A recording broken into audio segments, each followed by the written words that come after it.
Seydem namaz içindeyken yapmak yani tenahnuh yapmak namazı bozar mı?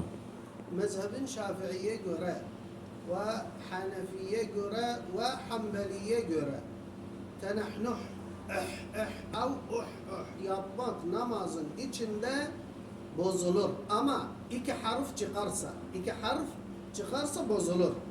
Mezhebin Maliki'ye göre bozulmaz. Ama mezhebin Şafii, Hanefi, Hanbeli bunların biraz mesele biraz açıklamaları vardır, zaruret değilse ama genel bozulur. Mezhebin Maliki bozulmaz. Hayırlı cumalar.